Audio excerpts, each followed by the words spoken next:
I swear, man, you can never find anything when you need it.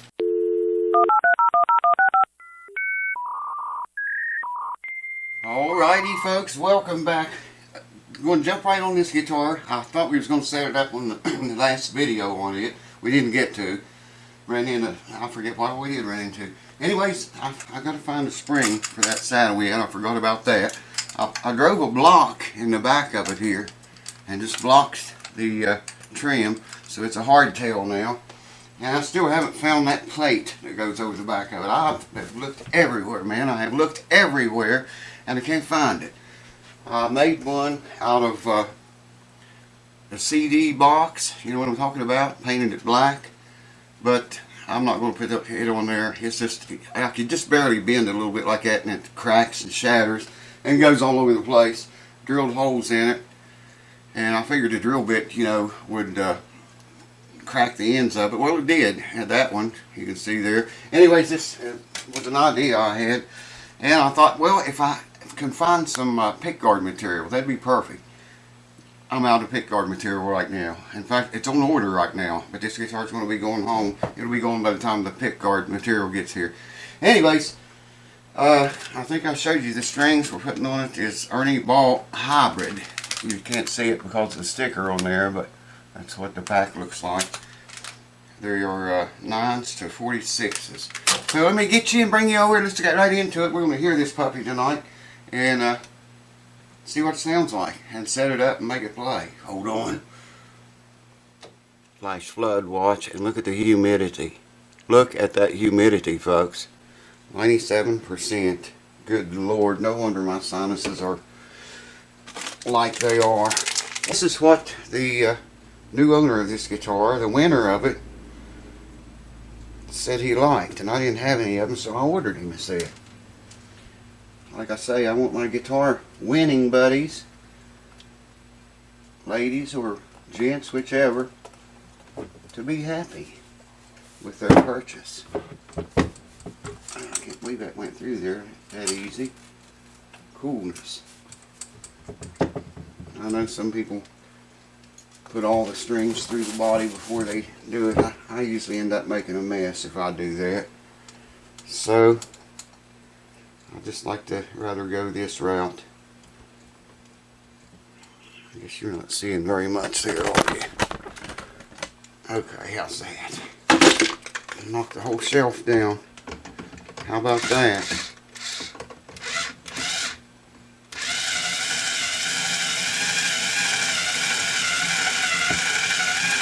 And I put quite a few winds on these unwound strings around the peg I'm talking about.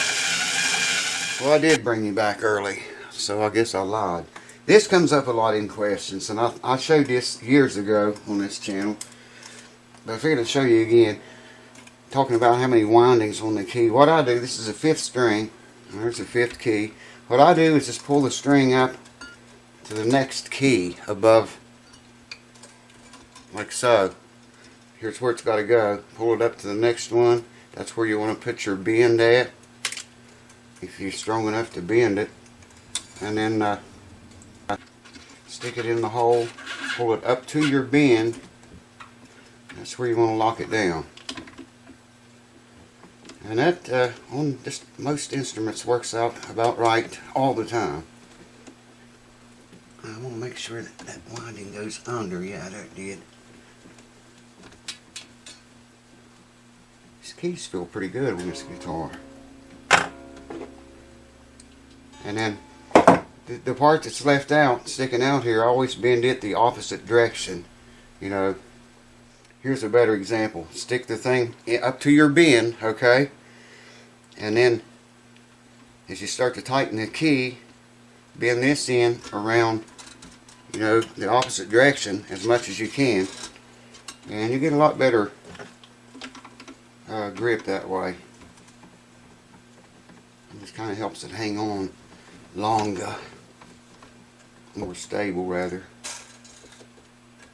If I was going to offer you another tip about putting on new strings, I would say put your strings on, tune it up. It's not up to pitch, but it's in tune. Get about the center of your string scale 12th fret, 14th fret along in that area, and just do this to every string.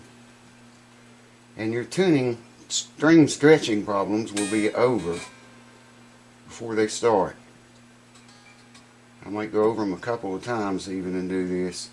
Brand new strings. They'll wear you out, man, if you don't stretch them. They'll drive you batty.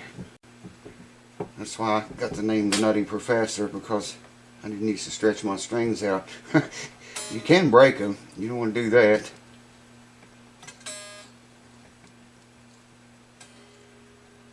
Just stretch them out good. Alright, she's up to pitch now. I'm just going to check the nut action here. I like to, down there where I can see it. I like to see about 16 to 18 thousandths on that. That one's just a little bit lesser than 16. But that's good. That's going to be some good action, nut action. That's exactly it on the first string. Second's good and the third's good. Check that out, man. 16,000 exactly on the money. Hold on.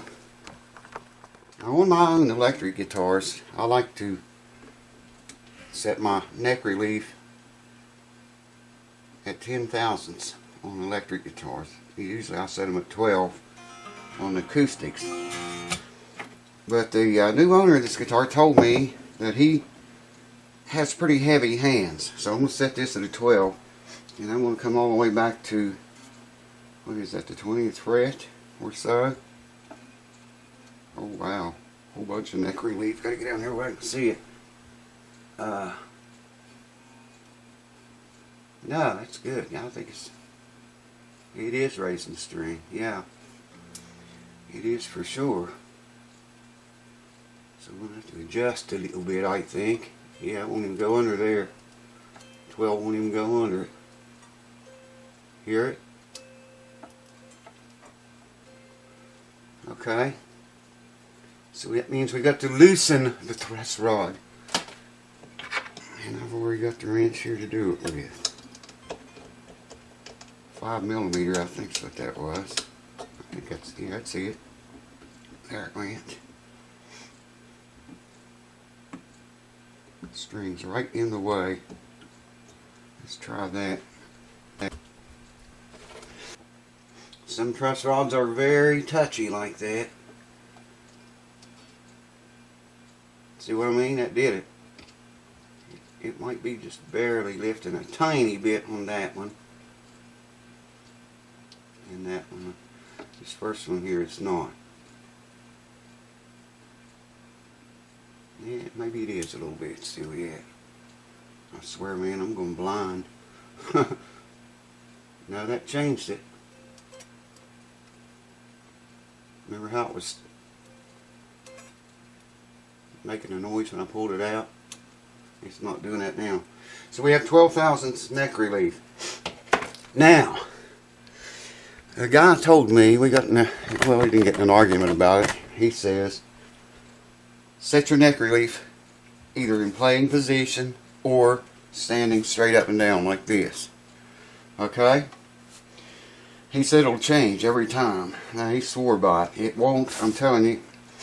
I wasn't going to argue with the guy in comments about it, but I did reply to his comment and told him, y'all only been doing this 40 years or 45 years, something like that. And he said he wasn't trying to, you know, start anything. But anyways, it's not going to make any difference. I'm going to prove it to you right now.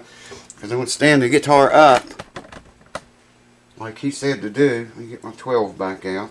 Wow, something fell short. Let me get the 12 back out here. Hold the same fret. And there is no change.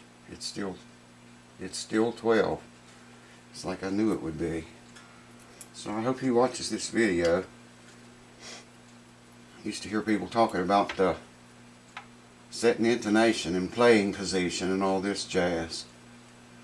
And you know, your ear is not going to detect that much difference, man. I'm telling you.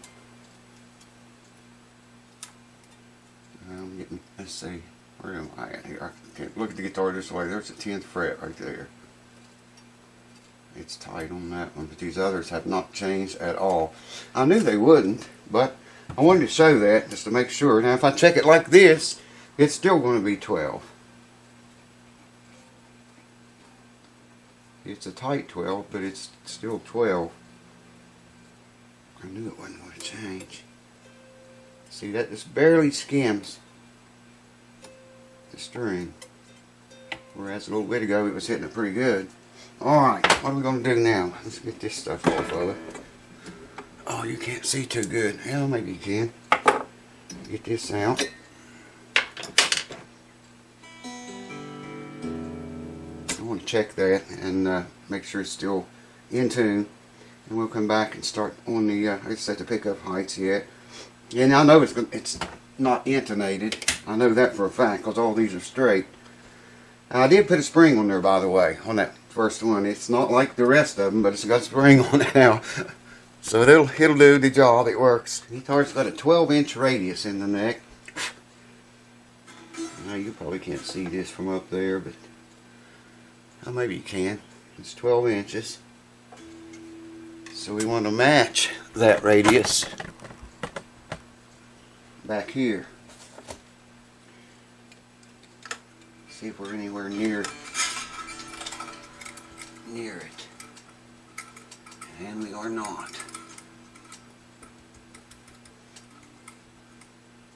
No. Well, I got to go find a little Allen wrench for these. I forgot about those. Anyways, we're going to set this to have a 12-inch radius in it to match the neck. This thing's going to be a killing playing machine. Hold on. If you have to tighten these, I would recommend taking the string tension off of them. Okay. So you know it's okay to loosen those under string tension. I've always did that, but I would never recommend tightening them under string tension. Wow, I can't even see that, man. I just have to feel it go in. It's already better. See, like that first string, I'm going to have to loosen them, let it down.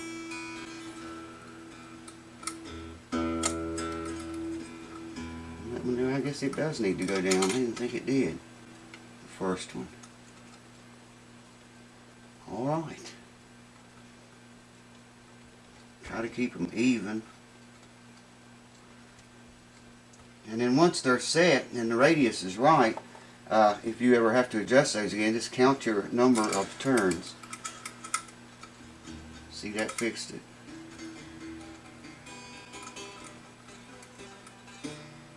Second one needs to come down. That one's loose. It didn't even feel tight at all.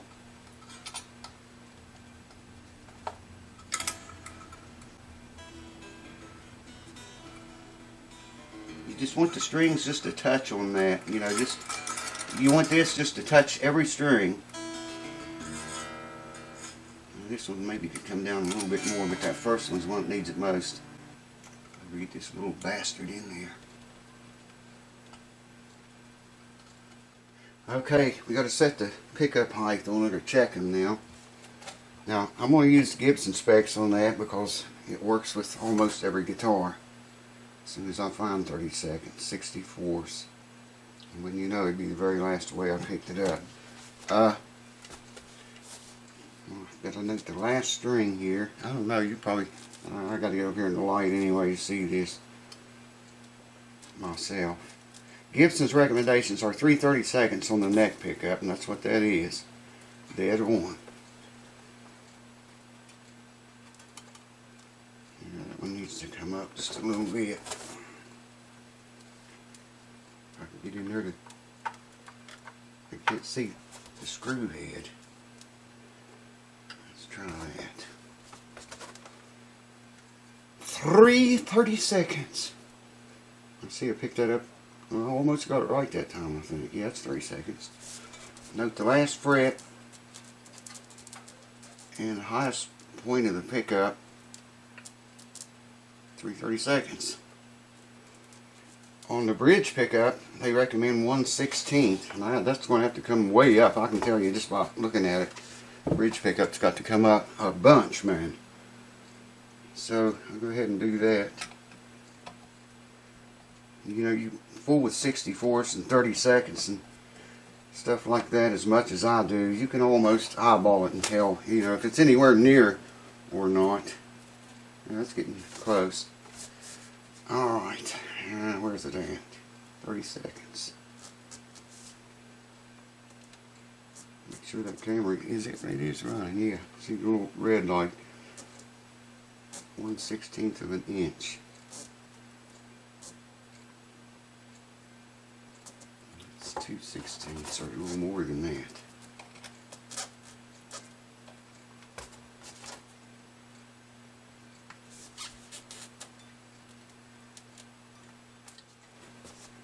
String action. He said he was pretty hefty handed, so I'm going to come down here 12, 13, 14, 15th fret on this. And it's dead on 4/64ths. What's the chances of that happening? 4/64ths and 5/64ths. Wow, didn't even have to do anything raising them up and down. I'll put the arch in them back here, and they're exactly right. Check them at the 12th fret. 5/64ths. A little bit less there, a little bit less than 4/64ths there. Wow, man, yeah, it's time to intonate. That was too easy. Hold on. I'm not going to drag you through this entire process, but I'm going to give you some pointers on intonation. Is a very funny thing, you know. Hopefully you can see that meter. It's got a green light in the middle, a red one on this side, and a red one on the other side of the green light. When it's in tune, the green one lights up. If it's sharp, that's harmonic. This is noted. And it is sharp. When you're setting intonation, you got to know how the guitar is going to be played. Now this guy said he was heavy-handed, okay? So that means I don't set this up like I do my guitars. I got to set it where it intonates, you know, with a pretty good punch. Not that hard, but I'm hitting the string pretty hard right there. If he was light-handed like me, you know, I would set it to a much lighter touch. In some instances you can go sharp because you hit the string so hard. See what I mean? Someone with a very light touch like that. So I'm going to set it for a heavy-handed person. That's something you got to take into consideration. Okay, you can see it's noting sharp. I hope you can see that. What that means is the distance from the center of the scale to the saddle needs to be longer. Okay? So I'm just going to get a hold of it with a screwdriver here. Pull it back a pretty good bit. Of course I'll have to retune.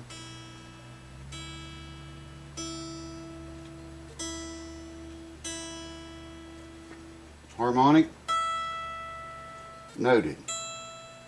See, that helped it, but it's still short. Especially if you hit it hard. Maybe I can show you that here. Touching it easy. No, it's still going sharp. Alright, well, let's just pull it back. If I kept you here through all of these, I'm sure we would eventually run into, I could show you. There, you see on the initial pluck, it's in tune. As it dies down, it goes flat. So for a real light-handed person, if they hit it easy, see, it's going to go note flat right off the bat. It's never going to come up to pitch. That's what I was talking about. I'm glad I got that to do that. Okay, there we are. Harmonic and note. It's still a little bit short. Wow. These saddles are all funky. They're way out of line from where they should have been.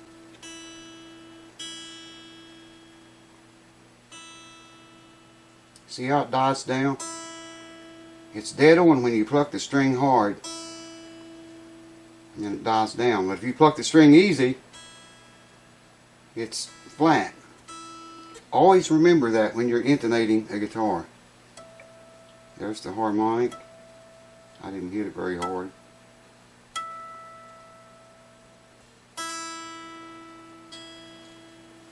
Harmonic. Always just check the harmonic. And noted. I hit it hard that time and it's right. Okay, there you go.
Okay, there's the bridge.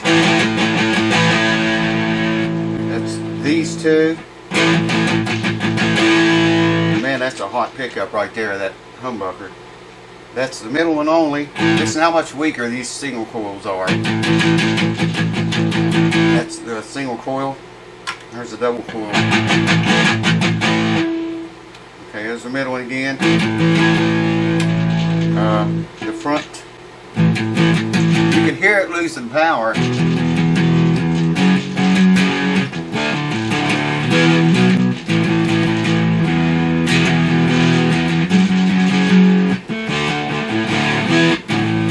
And then the neck pickup.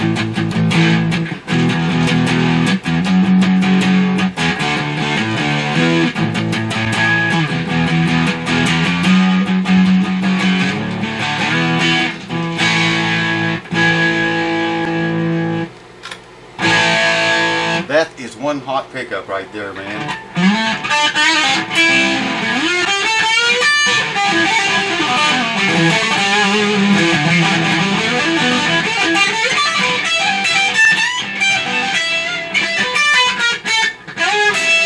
Anyways, it's all good, man. There's no racket. All the electronics work good now. Nice and clean. Remember how noisy that switch was? So Brian, I think you're going to be real happy with it, man. It is a killer playing guitar. Wow, it's just my hands like they are, and I haven't played in a week probably. Well, not that long, 3 days, 4 days maybe, and I can play it. So I know anyone else it'd be easy for them to play.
Ozzy Osbourne.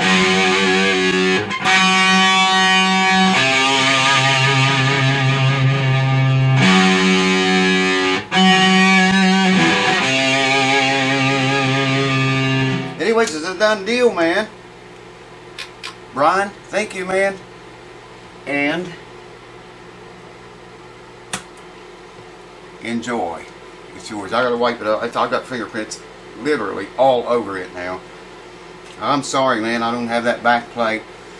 I've got one, but it's for that Schartiger guitar, and it's white. It wouldn't match, you know, with the black and red. They seem to like the black and red on this one, and it just wouldn't look right. I checked it. I started to put it on there, and the screw holes wouldn't line up.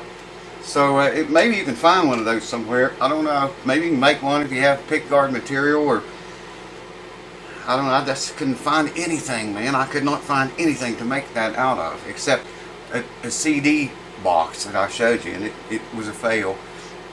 That stuff's too hard anyways. That's a fan in that amp that you're hearing. I'll shut the amp off, but it's still going to go ahead and make noise. Anyways, thank you guys. Getting another guitar contest started real soon. Come on over to Patreon, get in on it. You got to go through one Patreon billing cycle to enter the contest. So if you want to get in on it, get in on it now. I'm going to have some acoustic guitars too soon to have contests on and give those away. Probably, I don't know if we'll do that. It would take I'll let you guys choose which guitar you want to be in the next contest, an acoustic or electric, probably. Or I might just do the Schartiger guitar next. I don't know, we'll see. Cheers. Thanks for watching.